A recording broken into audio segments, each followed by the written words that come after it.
Our worksheet's in the back. Hope you saw those and got one. Welcome everybody. Welcome to everyone here. Welcome to everyone online. We're starting a new class tonight.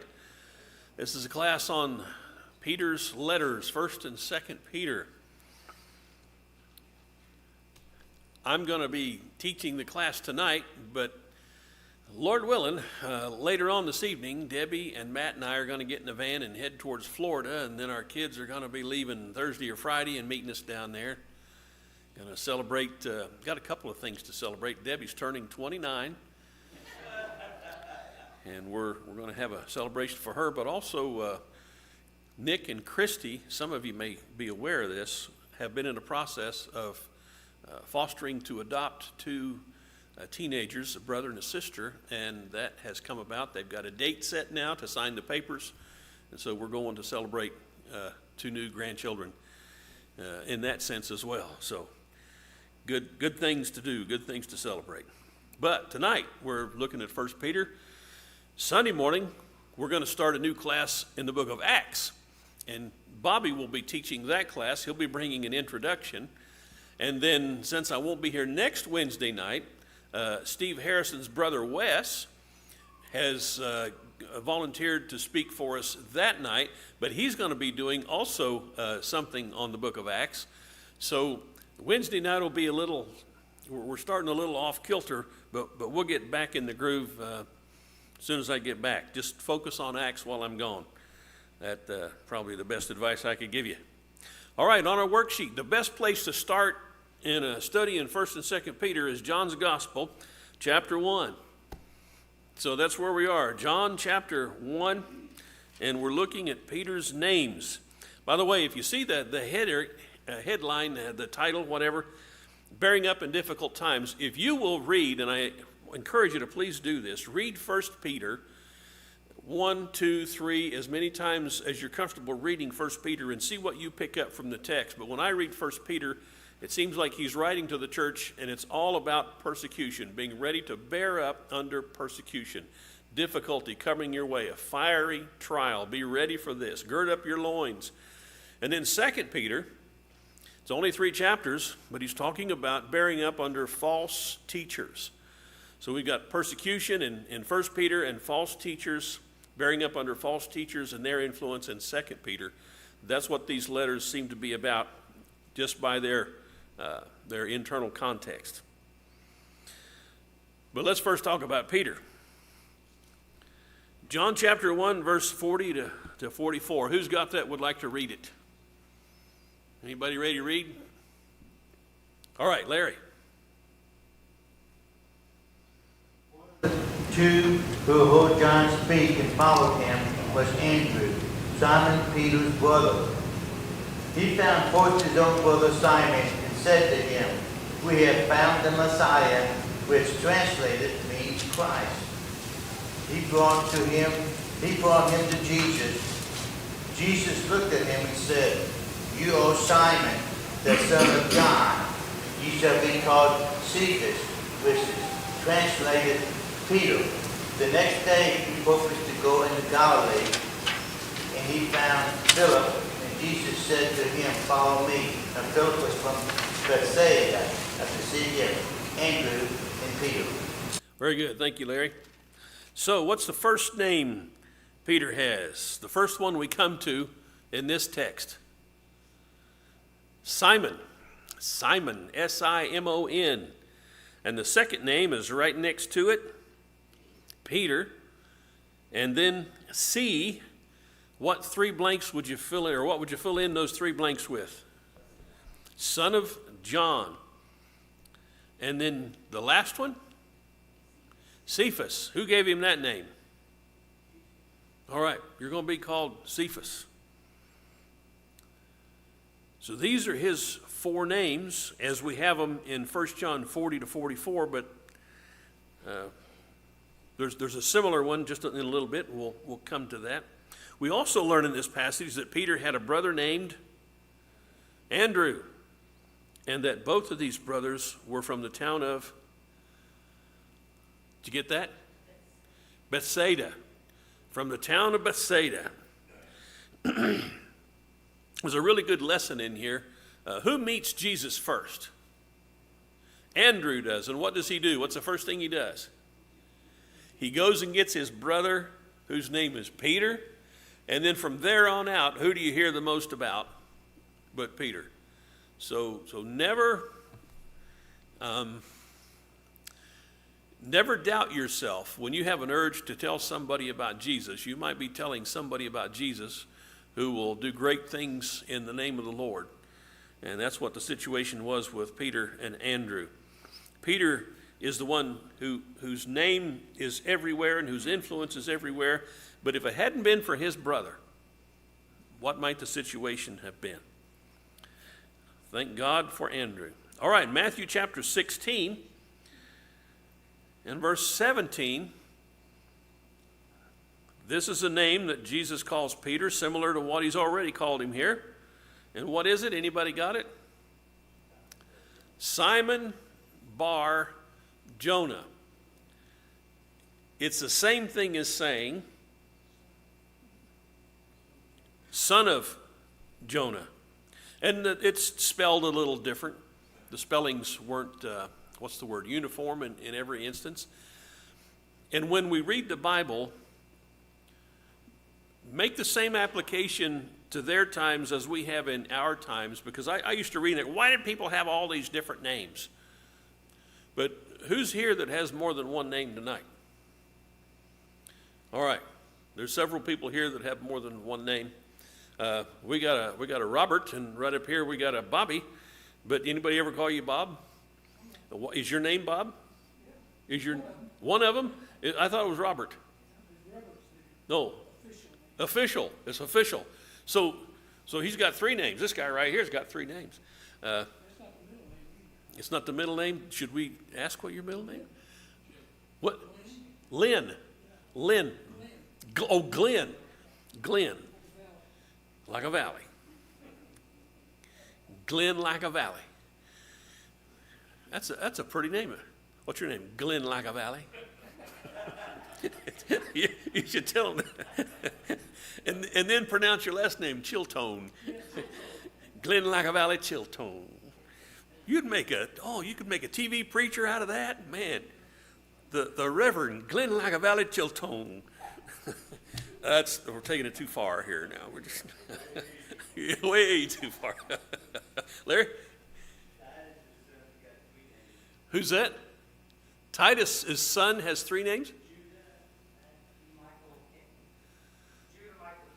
Judah Michael Kenton. Everybody in my family has 4 names. Really? Do you have 4 names? Titus Leo Prince West. That still doesn't beat Glenn like a valley.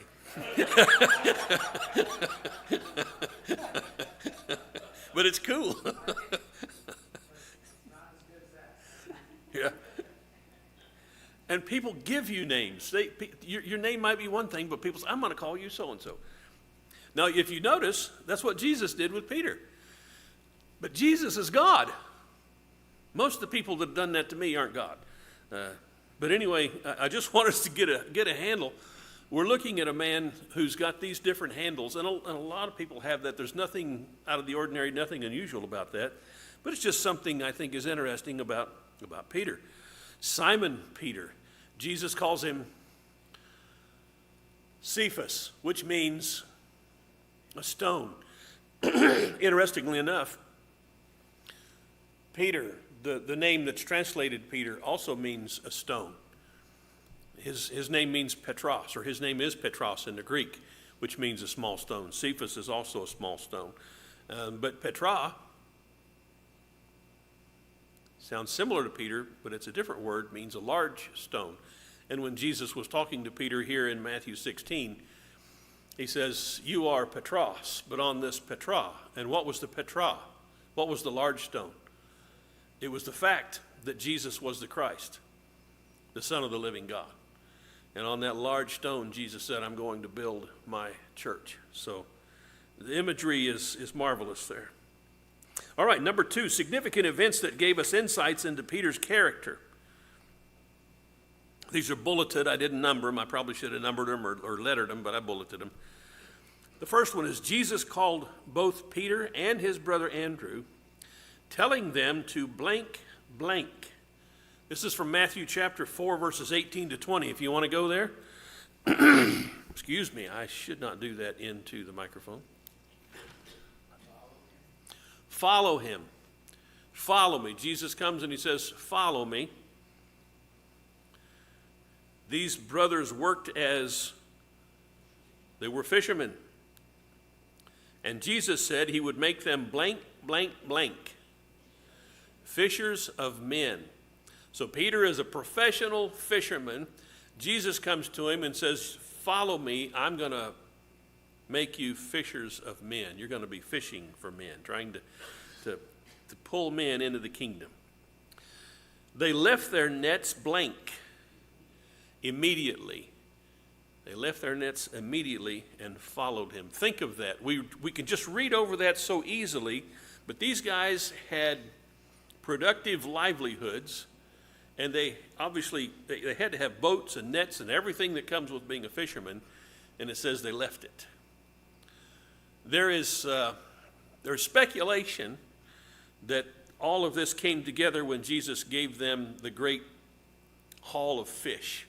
And if you have seen, by the way, how many of you have watched any of the series, The Chosen? Okay. Very interesting, very, very well done in many ways the way they've done it. Of course, they take some license. You have to if you're going to tell a story like that. And they connect the story of the great haul of fish with having enough fish to pay all their debts so they can afford to follow Jesus. Maybe that's what happened. But I think it's good to talk about these things and to ferret out the things that the Scripture says and the things it doesn't say, and the things that may be possibilities. So that's a possibility, but that's not what the Bible teaches. It's kind of like we're coming up on Easter time. What movie do we always see on TV during Easter time? 10 Commandments. Is it, Ben-Hur maybe too, but if you've watched the 10 Commandment movie, is it accurate according to the Scriptures? There's a few things changed. Overall, I like to encourage people to watch it because it's done with a lot of respect and regard, but there are some things that aren't exactly as the Scriptures teach. Be that as it may, I think the overall impact of it is pretty solid. There's nothing heretical or anything like that. So how did I get off on that? Just talking about the differences sometimes we see in the way stories are told and the way the Scriptures actually put it. The Bible is always the best source to go to. Always. Yes? Do we know of the disciples of Jesus followed John? I'm sorry? How many of the apostles of Jesus do we actually know followed John? That followed John the Baptist? I don't know that that's ever spelled out. John prepared the way for Jesus. How many people actually followed him? But they obviously grasped on to Jesus himself, to the one Jesus was John was preparing the way for. Yes. And I don't know that the text ever says in any of the Gospels. What, enough to worry Herod? Well, Well, we know it was a requirement to at least have been present. The way of John the Baptist, according to Acts, to become an apostle, when Jesus was baptized, right? So, well, it says, they have to have some sort of faith in what he's doing. Acts chapter 1. What does it say from the baptism of John? Is that where it starts? From to the resurrection. Not the actual resurrection, because they weren't there for the actual resurrection, but to see the resurrected Christ. Here we go. This is in Acts chapter 1. If you want to make a note, this is essentially the qualification for being an apostle.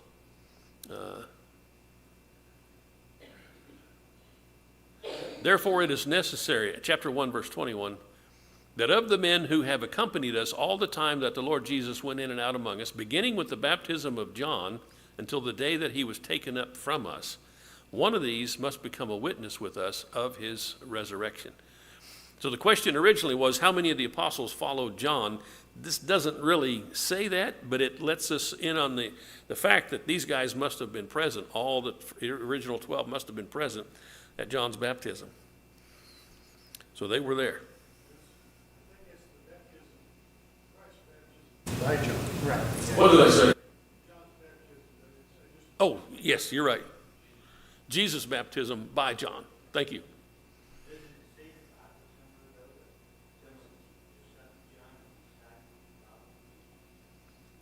It says that some of them, John sent some of his disciples to ask Jesus a question.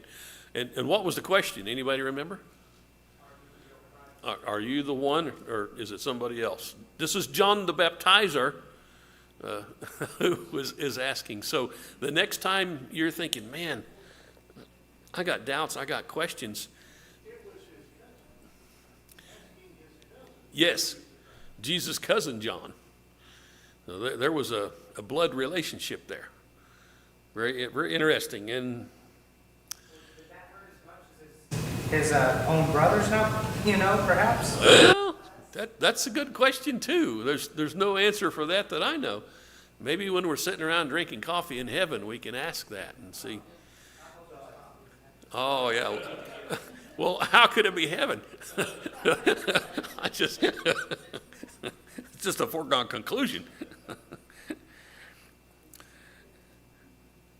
Where are we here? We just finished that first bullet point. The next one is from Matthew 14. I probably should have put the scripture reference first, but it's Matthew 14, 22 to 33, which incidentally, if you were here, was that last Sunday night, this past Sunday night? That fiery sermon about the walking on the, okay, yeah, that was Sunday night, okay. Peter saw Jesus walk on the sea in the middle of the blank. Well, in the middle of the night, we'll put there, you could put storm. When the blank were high, waves were high, and the blank was contrary. The wind. So it's the middle of the night, it's dark, the waves are high, and the wind is blowing contrariwise. In spite of these circumstances, Peter asked Jesus to blank him to come to him, command him to come to him, blank, blank, blank, on the water. Command me to come to you on the water. What's necessary for Peter to come to Jesus on the water? He's got to get out of the boat in the middle of the night with the waves high and the wind howling. As a result, Peter is the blank man in recorded history, other than Jesus, who walked on water. He is the only man in recorded history who has walked on water. Before surfboards, yeah. Before one of those other things. Yes? In the middle of the night, it had to have been dark, so did Jesus have an aura around him so he could see him, or did he just have to have faith to keep his eyes If you open? see the medieval paintings, you know he's got an... Yeah.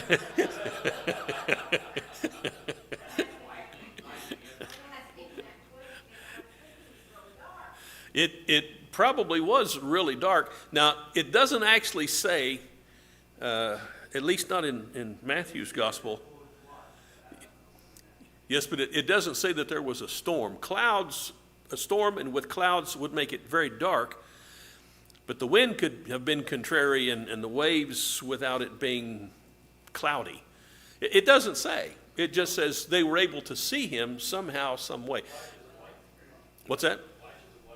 Flashes of lightning, perhaps. And it is very likely that they had at least a lantern or two on the boat that may have reflected off him. And it doesn't say he was 100 yards from the boat. It just says they saw him on the water and thought it was a ghost. Titus.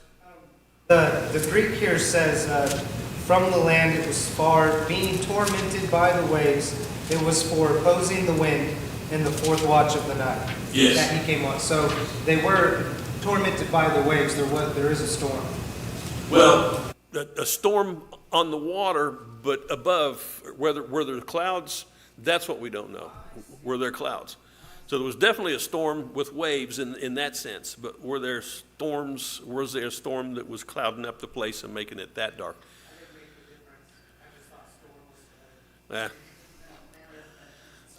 And you're from Oklahoma, and you don't know. A storm's a storm. Tornado, hurricane, sleet, hail, whatever. So, well,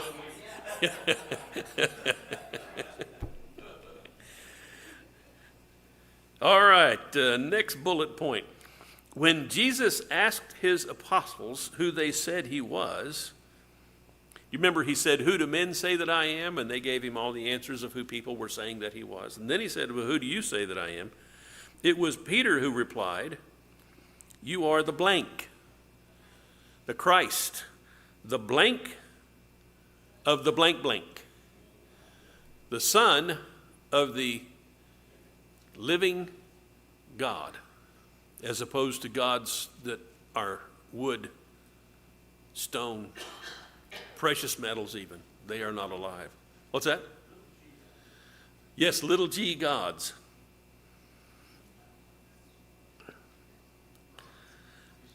So think about what Peter, and it says, this is Matthew writing this, and Matthew's telling us Peter was the one who spoke up. Of all the apostles, Peter is the one who spoke up and said, "You're the Christ."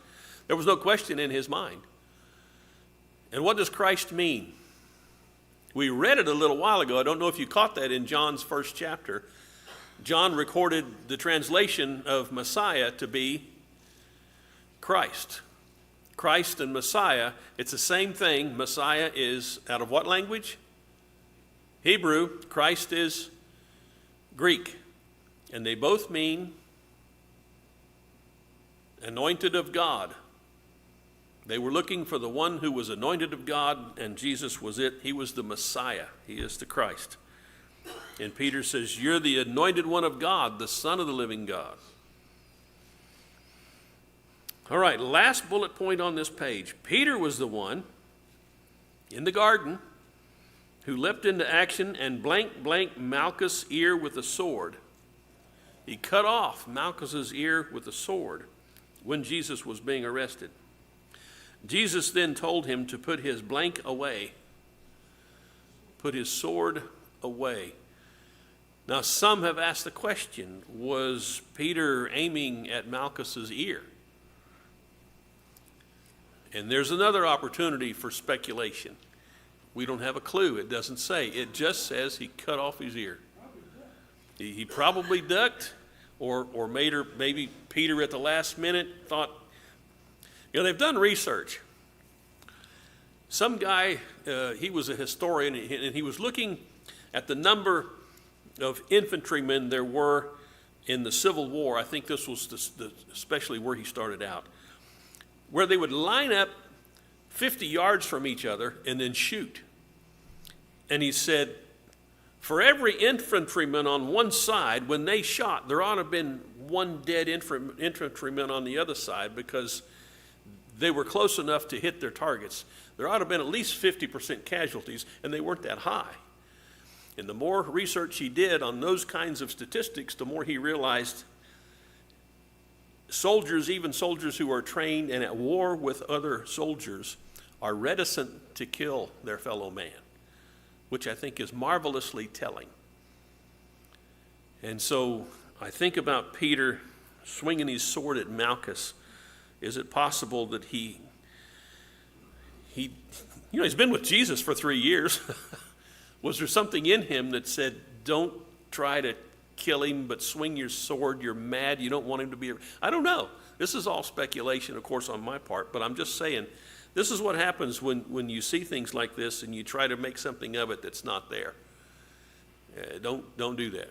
Don't say he was aiming for something besides his ear, or he was aiming right at his ear. It just says he cut his ear off. Don? You have to realize if you get your ear cut off and you're standing up, you would have went right down through the collarbone, down through the chest cavity, to under this simple power of cutting the ear off. You would have cut him in two, basically. So he had to be leaning forward to have his ear cut off. It makes sense. He probably wasn't standing straight up for the sword to come down, or who knows, maybe it caught on part of his helmet if he had a helmet. It's all we know is Peter swung his sword and Malchus got his ear cut off. And what did Jesus do? He healed him. And it said, Peter, put your sword up. We don't need the sword. He healed him. Now, if you were arresting Jesus, I know this is kind of aside from the point of talking about 1st and 2nd Peter. But if you're arresting Jesus and the guy gets his ear cut off and he puts it back on, heals him? Nope. As a matter of fact, I got a sick baby at home. Come on home with me. But that's not what happened. Oh, there's more on the backside than I thought. I'm sorry? It always shows on your medieval paintings, real small group. It was a large group with torches and swords, and they were, and when they found out it was him, they fell back. Like, oh no, he's going to kill us. He was just... Them stating that it was the high priest's servant. Like, it wasn't just any servant for some reason. I'm just asking. I don't know. It doesn't say that either. It doesn't say that there's any significance attached to that, but it does say it was a high priest servant. So we've got officials coming to arrest Jesus who have authority. These aren't just some ragtag thugs. They are coming with authority from the high priest. All right, back page. Peter was also the one who blanked Jesus 3 times. Oh, well. I'm filling in the blanks for you. He denied Jesus 3 times. There we go. And that's from Matthew 26. And he did that when he was under pressure. He was in a public situation, and Jesus was on trial, and they were saying, aren't you one of those guys that was with him? And 3 times he denied it. What does the text also say about the 3rd time? He denied it with cursing. So he was vehemently denying. Afterwards, Peter went out and he wept bitterly. He wasn't denying because he didn't believe. That's important for me to keep in mind. He was denying because he was allowing his fear to get the best of him. He still believed in Jesus just as much as he ever did. But he was willing to deny because he was afraid. Gives us some insight into Peter's humanity. Perhaps you've been in a situation where you have denied something because you were afraid of the consequences of affirming it publicly. It's also interesting what Jesus says about openly confessing him. If you confess me before men, what does Jesus say he's going to do? I'll confess you before my Father. And conversely, if you deny me before men, I will deny you before the Father. Now, do you think for one instance that Peter's going to be denied before the Father in the final analysis? No way, because he comes back, and we'll see that here. Bobby? To Peter's lack of faith at this point, it wasn't too long the Christians were asked, to worship to Caesar, Right, or else be eaten by lions. right. And they went ahead and were eaten by lions. So what, you see what I'm saying? There's a big difference in that faith process. Right, Bobby's talking about the fact that it wasn't too long before this. As a matter of fact, when we talk about the date, we'll get to it here in a little bit, that has something to do with the persecution of people being literally put to death because of their confession of Christ, that was going to be an historical part of being a Christian, this confessing, because it costs you something, and in some cases costs people their very lives.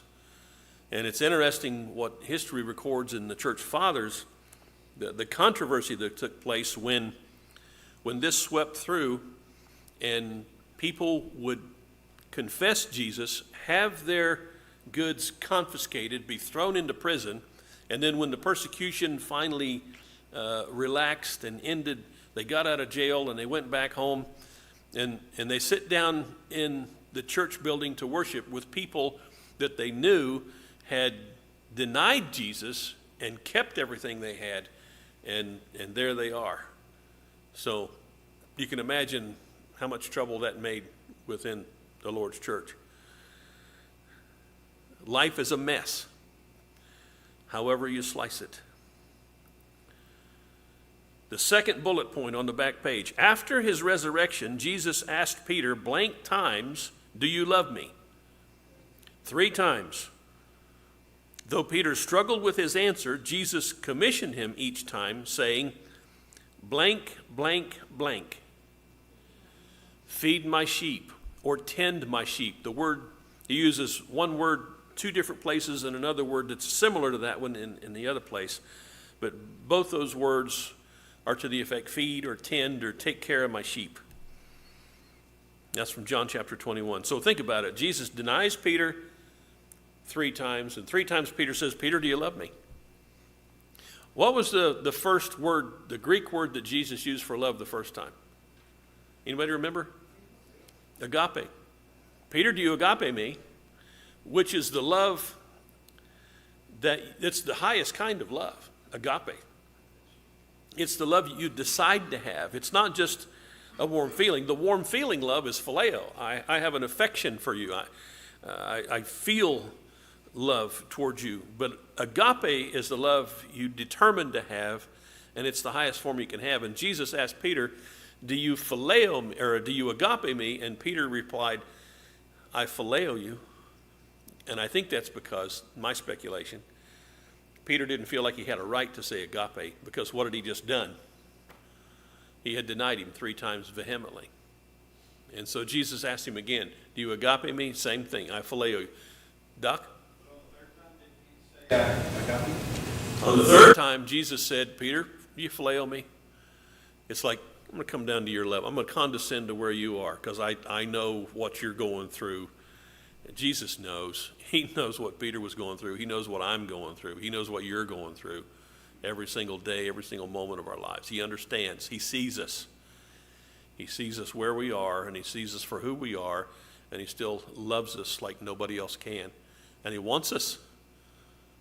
He wants us. That's the unspeakably beautiful thing about God. He still wants us. He wanted Peter, and that's what we're seeing in this young man. Well, sure.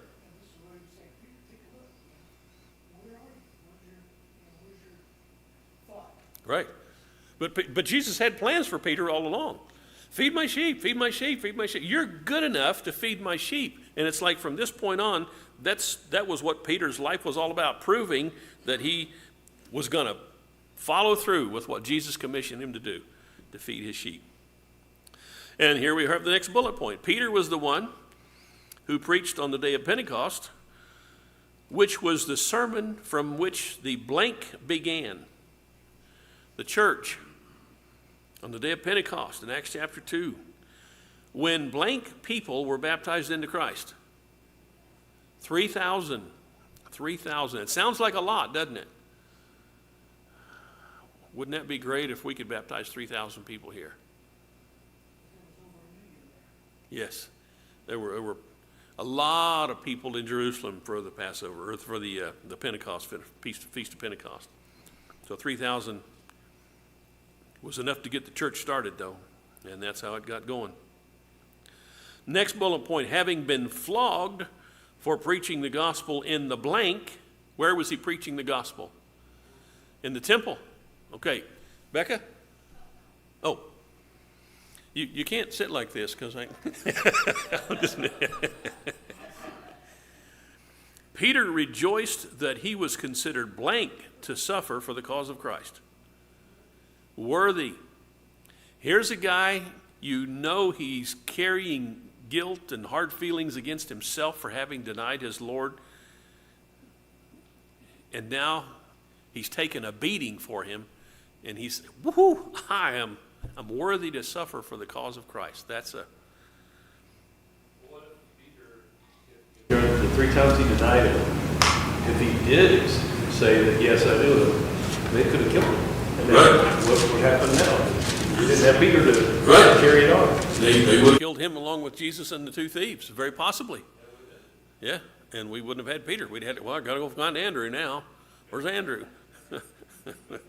We only baptized 50 on Pentecost, so what's that?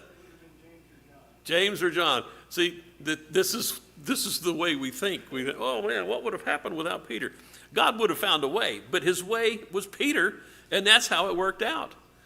And it's you in some way. God has something he wants you to do. And it's something only you can probably do.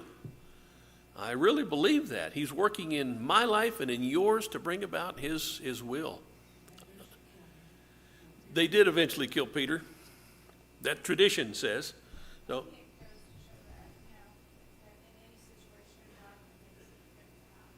yes, in any situation, God can make something good come out of it, is what Carrie's saying. Which, Paul wrote that in Romans chapter 8. God causes what? All things to work together for good to those who, finish it for me, who love the Lord and are called according to his purpose. Check that out. He makes all things work together for good. I say that I believe that, but as soon as something bad happens in my life, I'm upset.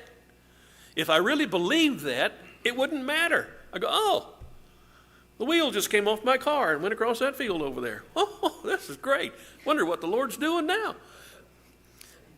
Because it's, what are you going to do with this, Lord? This is a good one. You'll never get out of this. Yeah. Oh, whoa, you did. Because that's the way he works with everything. Somehow. Now, it might be a while before you see, but how many of us look back on our lives and we go, I really see how God was working with me the whole time. It's just like that story about the footprints on the beach.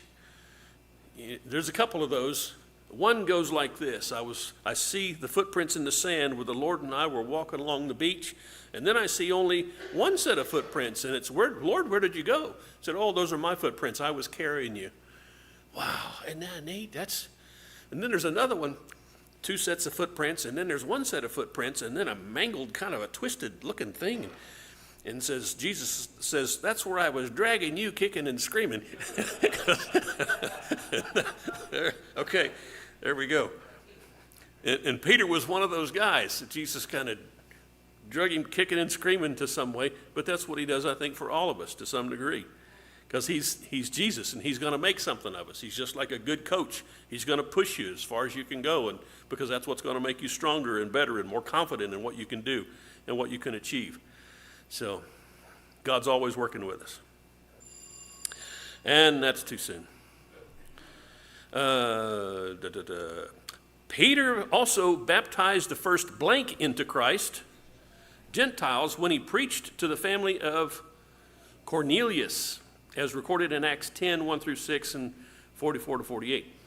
Peter later took the lead in defending the preaching of the gospel to the Gentiles in blank different councils, 2 different councils held in Jerusalem. The first one was specifically based in his conversion of Cornelius and his household. The second one was when Paul and Barnabas were returning, having worked with the Gentiles, and they're taking issue with Paul, and Peter stands up again and says, hey, listen, God's done this. It wasn't us, it was God. So, and he led that way, led that charge. Aren't you grateful as a Gentile? Peter's ministry was primarily to the Gentiles, and this is from Galatians 2, 7 to 9. Paul points that out in this letter. All right, number 3. We've made it to number 3. Peter must also have been blank because he had a blank, blank, blank, according to Matthew 8, 14 to 50. He must have been married because he had a mother-in-law. A what?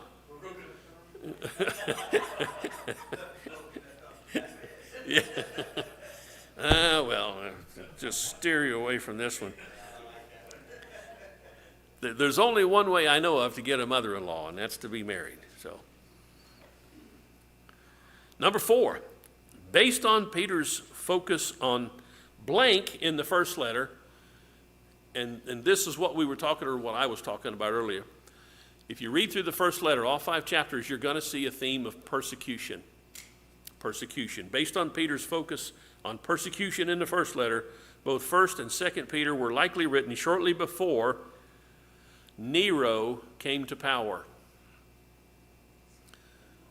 And Nero came to power in AD 64. Yes, Titus. Student says, yes, that course paid off. Nero's persecution of blank began in earnest in AD 65. Christians. Remember, there was a fire in Rome, and Nero decided to blame the Christians, and the persecution was horrific. And blank has it that Peter was blank in Rome during his reign. The first, not rumor, but step higher than rumor, tradition. Tradition has it, not scripture, but tradition has it, that Peter was crucified in Rome during Nero's reign. Now, just because it's tradition doesn't mean that it didn't happen. There are a lot of things that folks in the church learned or witnessed and recorded outside the scriptures that were passed on, but it's just that unless it's in the Bible, you don't know for sure.